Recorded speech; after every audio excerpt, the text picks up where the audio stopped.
Shalom, ibu-ibu yang dikasihi oleh Tuhan kita, Tuhan Yesus Kristus. Kita bersyukur pada sore hari ini kita kembali akan menikmati kebenaran firman Tuhan di dalam ibadah kita. Namun sebelumnya, mari kita persiapkan hati kita, mari kita berdoa. Bapa di dalam sorga, Allah kami, di dalam Yesus Kristus Tuhan kami bersyukur untuk kesempatan sore hari ini di mana kami dapat beribadah kembali kepada Tuhan. Dan sebentar kami akan mendengarkan kebenaran firman-Mu.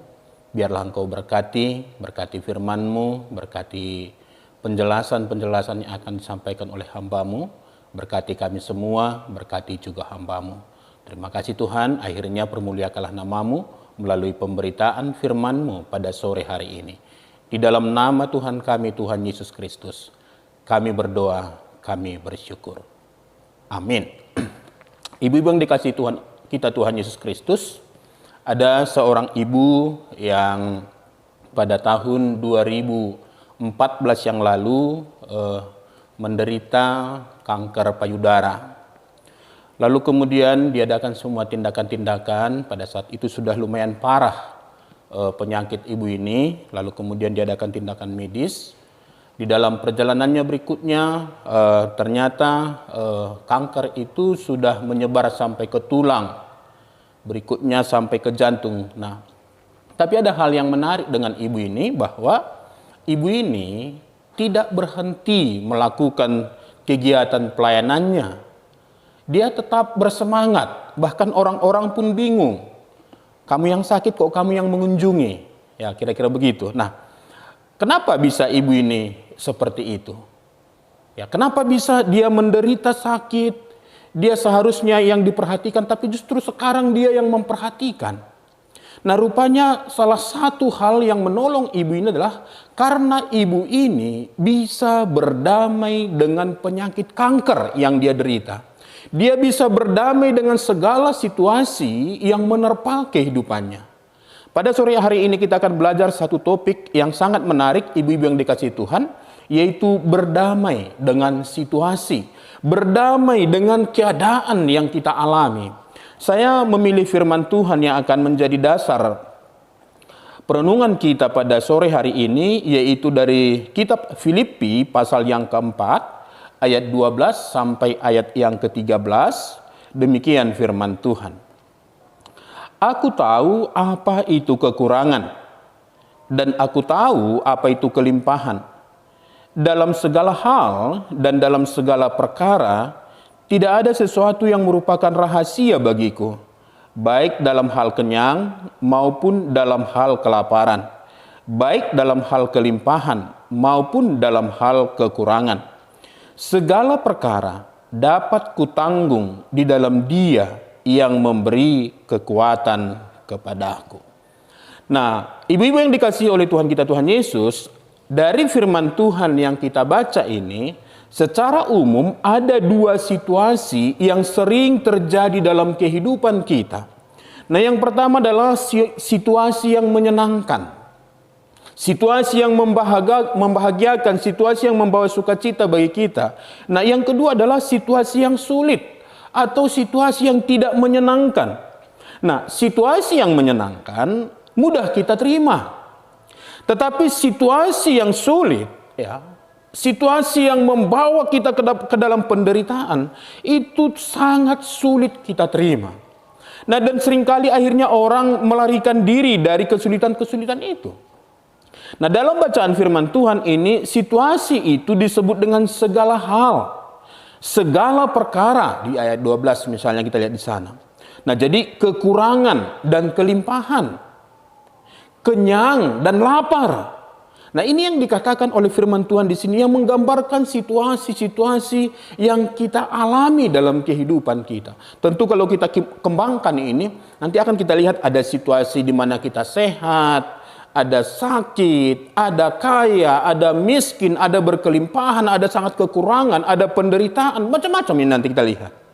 Nah, tapi yang pertama, ibu-ibu yang dikasihi oleh Tuhan, yang perlu kita renungkan, bagaimana caranya supaya supaya ibu-ibu, supaya kita semua mampu berdamai dengan situasi itu, terutama dengan situasi-situasi yang sulit itu. Nah, maka yang pertama adalah menerima segala situasi yang terjadi dalam kehidupan kita sebagai karunia dari Allah. Ya, sekali lagi, menerima segala situasi yang terjadi dalam segenap kehidupan kita sebagai karunia dari Allah.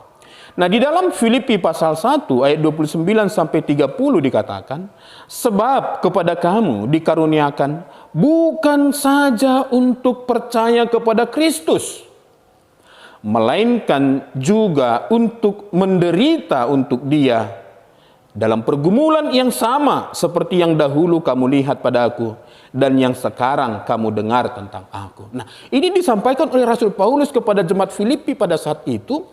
Nah, dia sedang dalam penjara. Dia tidak sedang melakukan satu kesalahan. Justru pemenjaraannya adalah akibat sedemikian gencarnya dia memberitakan Injil. Nah, banyak orang bertanya-tanya, bagaimana, kenapa bisa seperti ini? Seorang rasul kok dipenjara? Nah, tetapi Rasul Paulus mengerti bahwa pemenjaraannya pun di Roma itu, kondisi yang sulit pun yang dialami itu adalah merupakan karunia Allah. Nah, ini penting bagi kita ibu-ibu yang dikasihi Tuhan. Karena banyak orang melihat situasi yang sulit itu sebagai bentuk dari, mungkin juga betul penghukuman dari Tuhan. Mungkin juga adalah pendisiplinan dari Tuhan. Tapi harus dipahami jauh di balik itu semua adalah bahwa Allah mengizinkan situasi yang sulit itu sebagai satu karunia, sebagai satu anugerah, sebagai satu pemberian yang cuma-cuma dari Allah. Nah, berarti ini kita mengerti dengan baik. Kalau itu karunia, berarti sesuatu yang harusnya membahagiakan bagi kita. Nah, itulah juga sebenarnya kita lihat dengan apa yang dialami oleh Rasul Paulus ini. Itu maka dia katakan, bersukacitalah senantiasa. Sekali lagi ku katakan, bersukacitalah. Nah, sebenarnya dalam kondisi itu, Paulus itu mengalami penderitaan. Tapi karena dia mengerti bahwa penderitaan itu adalah anugerah dari Allah, kasih karunia dari Allah, maka dia mampu menerimanya dan dia bersyukur. Nah, ini pertama ibu-ibu. Jadi memahami segala situasi, termasuk situasi yang sulit itu, sebagai karunia dari Allah, ini sangat penting bagi kita untuk membuat kita bisa berdamai dengan situasi yang sulit. Nah, yang kedua adalah memahami dan menerima bahwa dalam segala situasi yang kita hadapi, Allah turut bekerja di dalam kehidupan kita. Ya. Di dalam Roma 8 ayat 28 dikatakan, kita tahu sekarang bahwa Allah turut bekerja dalam segala sesuatu untuk mendatangkan kebaikan bagi mereka yang mengasihi Dia, yaitu bagi mereka yang terpanggil sesuai dengan rencana Allah. Nah, di sini kita lihat ibu-ibu yang dikasihi Tuhan, otoritas Allah di dalam kehidupan kita. Tidak pernah terjadi satu peristiwa pun dalam kehidupan kita tanpa sepengetahuan Allah, tanpa seizin Allah. Nah, ini kita lihat di sini, Allah kita itu Allah yang maha kuasa. Dia mengatur segalanya. Hal-hal yang sulit pun yang terjadi dalam kehidupan kita, kalaupun itu terjadi adalah atas seizin Tuhan. Atas seizin Tuhan. Nah, maka kalau ini kita pahami, berarti kalau saya mengalami situasi yang sulit, penderitaan, bahkan misalnya seperti sekarang ini, ada pandemi COVID-19 itu yang sampai sekarang terus makin mengalami peningkatan. Harus kita pahami bahwa bukan lebih hebat kegenasan daripada COVID-19 itu dibanding dengan kuasa Allah. Ya, jadi Allah yang mengizinkan itu terjadi. Maka termasuk dengan peristiwa-peristiwa yang sulit, apakah sakit penyakit, kesusahan ekonomi, harus kita pahami bahwa itu adalah seizin Tuhan, di bawah kontrolnya Allah. Ya, ini akan menolong kita ibu-ibu yang dikasihi Tuhan. Jadi tidak ada satupun peristiwa terjadi dalam hidup kita, sekali lagi, tanpa sepengetahuan, tanpa seizin Tuhan. Jadi kalau kita sekarang mengalami kesulitan, mari kita sadari ibu-ibu yang dikasihi Tuhan, itu adalah sepengetahuan Tuhan, itu adalah seizin dari Tuhan. Nah, yang ketiga, bagaimana caranya supaya kita bisa berdamai dengan situasi yang sulit itu? Nah, memahami dan menerima bahwa dalam situasi yang sulit sekalipun, Tuhan memiliki maksud yang baik di dalamnya untuk kita. Nah, kembali kepada Roma 8 ayat 28 tadi dikatakan, kita tahu sekarang bahwa Allah turut bekerja dalam segala sesuatu untuk mendatangkan kebaikan. Untuk mendatangkan kebaikan. Bagi siapa? Bagi mereka yang terpanggil sesuai dengan rencana Allah. Ya, bagi mereka yang mengasihi Dia. Nah, kita ini adalah orang-orang yang telah dipanggil Tuhan, ibu-ibu yang dikasih Tuhan. Masuk di dalam rencananya. Pertama itu rencana keselamatan itu. Tapi kita juga adalah orang-orang yang mengasihi Tuhan. Maka harus kita yakini bahwa apapun yang terjadi dalam kehidupan kita, termasuk dengan kondisi-kondisi di mana barangkali kita kehilangan orang-orang yang kita kasihi.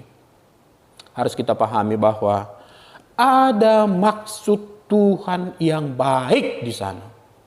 Itu satu hal yang menggembirakan ibu-ibu yang dikasih Tuhan, bahwa Allah kita itu tidak pernah memikirkan sesuatu yang jahat bagi kita. Tidak pernah merancangkan sesuatu yang mencelakakan kita. Dia selalu merancangkan apa yang terbaik bagi kita. Nah, jadi kondisi-kondisi yang sulit itu sering dipakai Tuhan sebagai alat untuk memproses kita sehingga sampai kepada hal yang baik itu.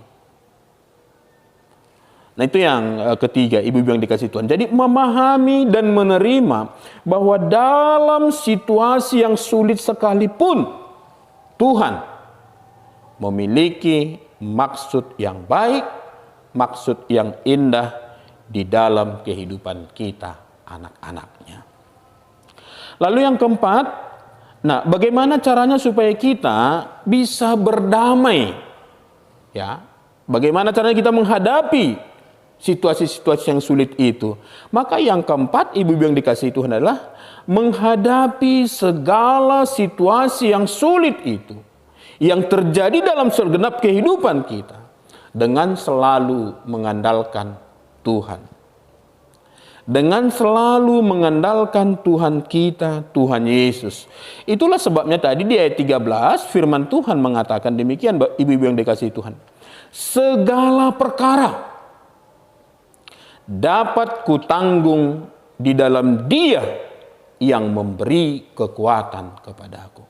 Segala perkara dapat kutanggung di dalam Dia yang memberi kekuatan kepadaku. Nah, jadi kita bersyukur, ibu-ibu yang dikasih Tuhan, kita punya Tuhan, kita punya Allah yang maha kuasa. Kita ini memang lemah, kita ini terbatas, sangat sedikit kemampuan kita. Bahkan kita tidak memiliki kemampuan apa-apa kalau bukan oleh karena Tuhan. Tetapi dengan mengandalkan Kristus, dengan mengandalkan Tuhan di dalam segenap kesulitan itu, maka kita mampu menghadapinya. Kita mampu menerimanya. Nah, jadi ibu-ibu yang dikasih Tuhan, Tuhan kita, Tuhan Yesus, mampu memberi kekuatan kepada kita dalam menghadapi segala situasi yang sulit itu. Itu kekuatan kita, itu sukacita kita, itu kebanggaan kita. Bahwa Tuhan kita, Tuhan Yesus, selalu mampu. Ya, jangan pernah meragukan itu, ibu-ibu yang dikasih Tuhan. Allah kita itu Allah yang mampu untuk menolong kita. Jadi jangan pernah ragukan akan kebaikan Tuhan, kemahakuasaan Tuhan di dalam kehidupan kita. Dia pasti mampu menolong kita. Nah, maka di sana juga kita mengerti bahwa kalau kita mengandalkan Tuhan, maka kita tidak boleh mengandalkan kekuatan kita sendiri. Ibu-ibu yang dikasih Tuhan, kalau sudah pernah mengalami masalah yang berat, pasti akhirnya akan menyadari betapa rapuhnya diriku ini. Betapa tidak berdayanya aku ini, kalau bukan oleh karena Tuhanku, Tuhan Yesus. Ini harus menjadi pengakuan yang jujur bagi kita, ibu-ibu yang dikasih Tuhan. Hanya orang-orang sombong yang mengatakan dia mampu menjalani hidup ini dengan kekuatannya sendiri. Tapi orang yang menyadari akan keberadaannya, yang menyadari dengan siapa Tuhannya, dia akan sadar bahwa dia tidak memiliki kekuatan apa-apa di dalam menghadapi hidup ini kalau bukan oleh karena Tuhan yang menolong dia. Nah, maka dengan mengandalkan Tuhan, tentu juga ini mengajarkan kita supaya jangan pernah lari dari pergumulan itu. Nah, maka carilah pertolongan di dalam Tuhan. Jangan pernah lari mencari pertolongan di luar Tuhan. Di luar Tuhan itu semuanya adalah untuk menghancurkan kita. Kalau mencari pertolongan di luar Kristus, seringkali bukan semakin baik keadaan kita, tapi justru semakin sulit, semakin sulit, semakin sulit. Tapi kalau kita datang kepada Kristus, mencari pertolongan kepada Kristus, Dia pasti akan menolong kita tepat pada waktunya Tuhan, oleh karena kuasanya dan juga oleh karena kasih-Nya. Maka sekali lagi ibu-ibu yang dikasihi Tuhan, jangan pernah lari dari kenyataan hidup. Nah, tetapi hadapilah dengan mengandalkan Tuhan. Nah, kadangkala kita berpikir ketika ada masalah besar, kita coba lari, berjuang untuk melupakannya, Lalu kemudian untuk sesaat bisa kita lupakan masalah itu, tapi sebentar kemudian masalah itu masuk lagi dalam kehidupan kita. Maka jangan pernah lari ketika ada pergumulan menerpa kehidupan kita. Ketika ada kondisi-kondisi yang sulit dalam kehidupan kita, jangan pernah lari. Nah, ini 4 hal ibu yang dikasihi Tuhan untuk menolong kita. Bagaimana kita bisa berdamai dengan situasi yang sulit itu. Sekali lagi yang pertama tadi, menerima segala situasi, bahkan yang sulit sekalipun, sebagai karunia dari Allah. Nah, yang kedua adalah memahami dan menerima bahwa dalam segala situasi yang kita hadapi, Allah turut bekerja di dalamnya. Jadi itu penting bagi kita. Bukan sesuatu yang terjadi kebetulan, tiba-tiba Allah mengizinkan itu terjadi bagi kita. Oleh karena berikutnya dikatakan di sini, ada maksud Tuhan. Jadi memahami dan menerima bahwa dalam situasi yang sulit sekalipun, Tuhan kita yang baik itu memiliki maksud yang baik di dalamnya untuk kita. Dan yang keempat adalah menghadapi segala situasi yang terjadi dengan selalu mengandalkan Tuhan. Segala perkara dapat kutanggung di dalam Dia yang memberi kekuatan kepadaku. Nah, maka ibu-ibu dikasih Tuhan, yang kedua adalah bagaimana sikap kita dalam situasi-situasi yang sulit ini. Kalau tadi kita sudah belajar bagaimana caranya supaya kita bisa menerima itu, berdamai dengan situasi itu. Sekarang bagaimana tindakan kita? Sikap kita dalam situasi-situasi yang sulit itu. Kenapa? Banyak orang akhirnya berpangku tangan, merenungi nasib, menyalahkan situasi, menyalahkan orang di sekitarnya. Tapi apakah itu tindakan yang diinginkan Tuhan di dalam kehidupan kita? Bukan, ibu-ibu yang dikasihi Tuhan. Nah, jadi ketika kita mengalami kondisi-kondisi yang sulit itu, pertama, jangan pernah bersungut-sungut, tetapi bersukacitalah, sama seperti apa yang dikatakan dalam firman Tuhan yang kita baca dalam kitab Filipi ini. Pasal 4 ayat 4 itu, bersukacitalah senantiasa dalam Tuhan. Sekali lagi katakan bersukacitalah. Dan itu nada yang menggembirakan dari surat Filipi ini kepada jemaat Filipi yang disampaikan oleh Rasul Paulus ini. Nada sukacita, sekalipun Paulus itu mengalami situasi yang sulit. Jadi ibu-ibu mari belajar, jangan lagi bersungut-sungut. Kalau ada kondisi-kondisi yang sulit, ada sakit penyakit, bahkan dalam COVID-19 ini, tidak usah bersungut-sungut, tapi bersyukurlah, bersukacitalah di dalam situasi ini. Nah, yang kedua, tetap mengerjakan tugas dan panggilan kita, sama seperti Rasul Paulus. Sekalipun dia menghadapi situasi-situasi yang sulit, dia di penjara di Roma, dia tetap melakukan tugas dan panggilannya sebagai seorang rasul. Kadangkala ada orang berpikir, seandainya aku sehat, seandainya semuanya beres, aku akan bisa lebih maksimal melayani Tuhan. Mungkin. Tetapi bisa juga tidak mungkin. Artinya apa? Belum tentu kalau kondisi kita baik semuanya, lalu kita akan maksimal mengerjakan pekerjaan kita. Ada seorang hamba Tuhan, satu kali ketika melayani di desa, lalu kemudian dia melompat, nah ternyata kemudian ya ada istilahnya salah mendarat, lalu kemudian kakinya terkilir, dan ternyata ada sedikit retak. Dan setelah sekian lama, sekarang kadang-kadang itu ngilu. Lalu beliau pernah berpikir, seandainya lah saya sehat, tidak ada sakit seperti ini, tidak ada ngilu-ngilu, barangkali saya akan bisa mengerjakan jauh lebih banyak lagi pekerjaan Tuhan. Tapi beliau juga mengatakan, tapi setelah saya pikir-pikir belum tentu juga ya. Belum tentu juga kalau kaki saya ini sehat, udah pasti lebih bagus pelayanan saya. Belum tentu juga.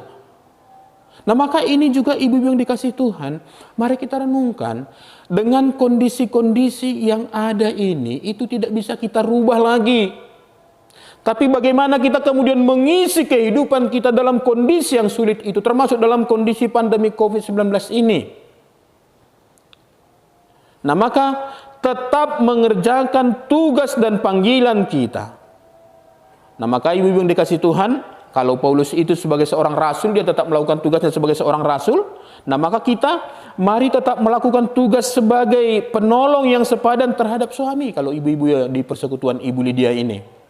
Nah tentu bagi ibu-ibu yang masih memiliki suami, itu peran yang dipanggil Tuhan, yang dipercayakan Tuhan bagi ibu-ibu. Maka tetap lakukan tugas sebagai penolong yang sepadan terhadap suami ibu-ibu. Lalu tetap melakukan tugas sebagai seorang ibu rumah tangga. Jadi mungkin ya kita memang harus jujur mengakui ketika ada kondisi yang sulit ataupun sakit penyakit, barangkali kekuatan kita tidak lagi sehebat dulu. Tetapi dengan kekuatan yang ada sekarang pun tetap melakukan tugas dengan maksimal, dengan kemampuan yang paling besar dalam kehidupan ibu-ibu yang dikasihi Tuhan. Jadi jangan berpangku tangan. Lalu apalagi? Tetap melakukan tugas sebagai ibu bagi anak-anak. Ya, jadi bukan hanya kepada suami, tapi juga kepada anak-anak. Tetap menjadi ibu. Jadi jangan marah-marah saja kerjanya kan gitu ya kan.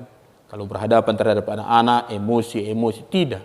Menjadi seorang ibu bagi anak-anak. Menjadi seorang sahabat bagi anak-anak. Berikan nasihat, berikan masukan ya, kepada mereka. Tetap melakukan tugas sebagai seorang pekerja. Jadi bagi ibu-ibu yang sedang bekerja, mengalami kesulitan, ya tetap melakukan tugas. Karena tugas kita itu adalah kepercayaan Tuhan. Tanggung jawabnya adalah kepada Tuhan. Nah, apakah bekerja dari rumah sesuai dengan penganturan dari kantor? Lakukanlah dengan baik, dengan sungguh-sungguh. Ya, lakukan dengan baik, lakukan dengan sungguh-sungguh.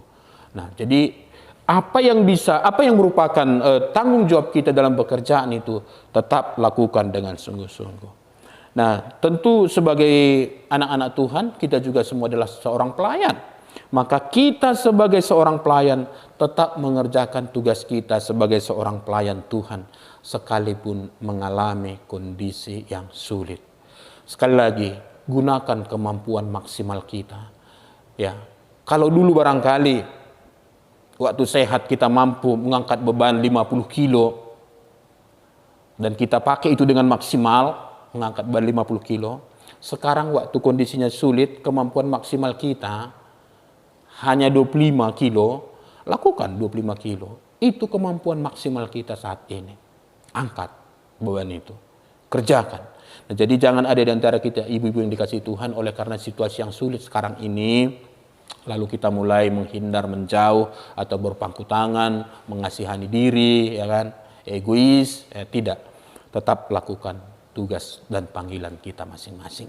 Nah, kiranya firman ini menolong kita ibu yang dikasihi Tuhan, sehingga kita bisa berdamai dengan situasi yang terjadi dalam kehidupan kita, situasi yang sulit, pandemi COVID-19, ya mungkin di rumah mulai repot, suami di rumah, bekerja dari rumah, atau ibu-ibu juga bekerja di rumah, anak-anak sekolah. Tapi terimalah itu sebagai satu keadaan anugerah dari Tuhan. Dan seperti yang saya katakan di poin pertama tadi, hadapi semua dengan mengandalkan Tuhan. Dan jangan berpangku tangan, lakukan tugas yang harusnya kita lakukan. Tuhan Yesus memberkati, amin. Mari kita berdoa. Kami bersyukur kepadamu ya Tuhan kami yang baik, Engkau menyapa kami kembali dengan kebenaran firman-Mu. Terima kasih Tuhan, kalau Engkau mengajar kami supaya kami berdamai dengan situasi yang terjadi dalam kehidupan kami. Kami akhirnya mengerti bahwa apapun yang terjadi dalam kehidupan kami, semuanya itu adalah seizin Tuhan. Dan kalau Tuhan mengizinkan itu terjadi dalam kehidupan kami, karena Tuhan memiliki maksud yang baik di dalamnya. Oleh karena itu Tuhan, ajar kami untuk menerimanya sebagai anugerah dari Tuhan bagi kami. Ajar kami untuk mensyukurinya, bukan bersungut-sungut ya Tuhan. Bahkan ajari kami di dalam menghadapinya, dengan mengandalkan Engkau Tuhan kami, Tuhan Yesus Kristus. Tuhan terima kasih, dan biarlah bagaimanapun kondisi yang kami hadapi pada saat ini, kami tidak berpangku tangan, tapi tetap melakukan tugas dan panggilan kami. Maka berikanlah kepada kami hikmat dan kekuatan, sehingga ketika terjadi pun kondisi-kondisi yang sulit, kami tetap dapat mengerjakan tugas dan panggilan kami dengan baik. Terima kasih Tuhan, bahkan juga kami bersyukur untuk persembahan yang kami kumpulkan. Biarlah Engkau menerimanya menjadi dupa yang harum yang menyenangkan hati Tuhan. Berkati persembahan ini untuk dapat kami pergunakan menjadi alat kemuliaan Tuhan untuk kemajuan pekerjaan-Mu. Dan berkati setiap kami yang telah memberikannya. Akhirnya Tuhan kami yang baik, dengarkanlah kami di dalam doa kami bersama. Ibu-ibu yang dikasihi Tuhan, mari kita bersama berdoa dengan doa Bapa kami. Bapa kami yang di sorga, dikuduskanlah nama-Mu. Datanglah kerajaan-Mu, jadilah kehendak-Mu di bumi seperti di sorga. Berikanlah kami pada hari ini makanan kami yang secukupnya, dan ampunilah kami akan kesalahan kami, seperti kami juga mengampuni orang yang bersalah kepada kami. Dan janganlah membawa kami ke dalam pencobaan, tetapi lepaskanlah kami daripada yang jahat. Karena Engkaulah yang punya kerajaan dan kuasa dan kemuliaan sampai selama-lamanya. Mari kita terima berkat dari Tuhan. Anugerah dari Tuhan kita Tuhan Yesus Kristus. Kasih setia dari Allah Bapa. Persekutuan dari Allah Roh Kudus. Kiranya senantiasa menyertai kita hari ini, esok, dan sampai selama-lamanya. Amin. Kita nyanyikan Bapa terima kasih. Bapa terima kasih, Bapa terima kasih, Bapa di dalam surga, ku berterima kasih. Amin.